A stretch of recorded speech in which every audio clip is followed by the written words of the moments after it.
Bom dia, alunos. Ou bom dia, boa tarde, boa noite, né? Não sei que hora que vocês estão vendo esse vídeo. Espero que vocês estejam bem, que não tenha ninguém doente em sua família, mas se tiver, que Deus possa estar abençoando para que haja cura total deles. Bem, esse vídeo vai ser um vídeo um pouquinho curto, porque a gente acabou já usando um pouco de erro absoluto no método da obsessão. E então eu resolvi fazer uma aula sobre isso, né? Bem, uma das primeiras coisas que a gente observou é que nem sempre, quando a gente está trabalhando com o sistema de ponto flutuante, a gente nem sempre consegue representar o número da forma correta. Então, existem duas formas que a gente faz, que a gente aproxima um número, né? Então, vamos pegar um número, por exemplo, na base 10. A gente pode arredondar ele,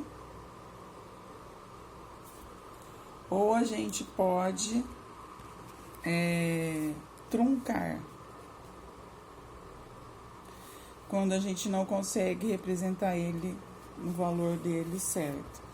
Por exemplo, se eu pegar um valor x igual a 0,1195, tá certo? Se eu pegar um sistema de ponto flutuante na base 10, certo? Com 4 dígitos significativos. E não interessa aqui qual que seria o meu exponencial, tá? Não interessa. Então, eu teria 4 casas aqui.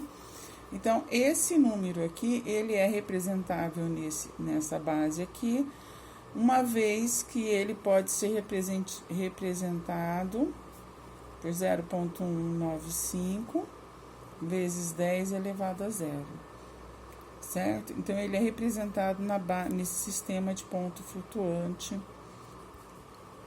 de 10 casas. Estou imaginando que esse número aqui também está aqui, né? Ele tem que estar, né? Porque o 0 é um mínimo, né? Que a gente pode ter. Mas vamos supor que eu tenho um número y igual a 0,11956, tá? Então, para eu representar um número no ponto flutuante, eu poderia representar ele por 0, vamos pôr assim, né? Aproximadamente 1195 vezes 10 elevado a 0, que aí é quando eu não represento esse número, quer dizer, eu só tenho 4 casas decimais, 1, 2, 3, 4, então eu faço uma aproximação por truncamento, certo? Então, eu cometo um erro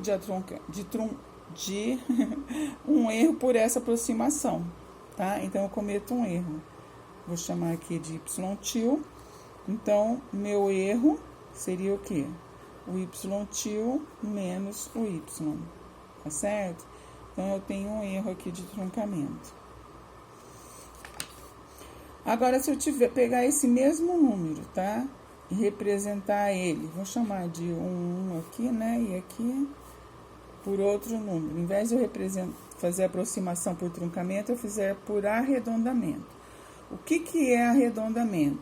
É eu pegar a casa, por exemplo, no caso aqui nosso, nós temos que aqui seria o N, né? A base, o N, quer dizer, o número de dígitos significativos que a gente tem, esse N. Então, eu pego o Nésimo primeiro número aqui, tá certo? Que no meu caso é o 6. Nesse caso, eu cortei ele, nesse primeiro caso. No segundo, eu vou arredondar. O que é arredondar? Se ele for maior que a base dividido por 2, eu somo 1 no enésimo número. Se ele for menor, eu faço de conta que ele não existe. Quer dizer, eu deixo o enésimo número como ele mesmo. Então, nesse caso, seria 0,196. Por quê? Porque 6 é maior do que 10 dividido por 2, tá? Lembre-se, então, que sempre é a base dividido por 2, tá? Então, eu somo um número no enésimo número, tá? No nosso caso, o nosso n é 4. Então, no meu quarto número depois da vírgula, eu somo 1, tá? Se eu tivesse z, por exemplo, igual a 0,1951 e quisesse fazer aproximar ele por arredondamento, então, no mesmo sistema de base, então eu teria só isso. Por quê? Porque esse número 1, ele é menor do que a base sobre 2, no nosso caso, 10 sobre 2, tá? Esse aqui, então, é minha forma de arredondar ou truncar um número, tá? Bom, existe também duas formas de você calcular o erro, tá? Pode ser, o erro, você pode calcular ele por forma absoluta, tá? Em que você pega a sua aproximação, substitui do valor real, tá? Então, eu tenho o meu erro absoluto, tá certo? E eu tenho o meu erro relativo, absoluto, tá? O erro relativo. O erro relativo, ele é o que? É a aproximação menos o x dividido pelo valor absoluto do x, no caso dos reais, tá? Quando a gente estiver trabalhando com vetores, a gente vai ver que essa definição, né, ela vai para,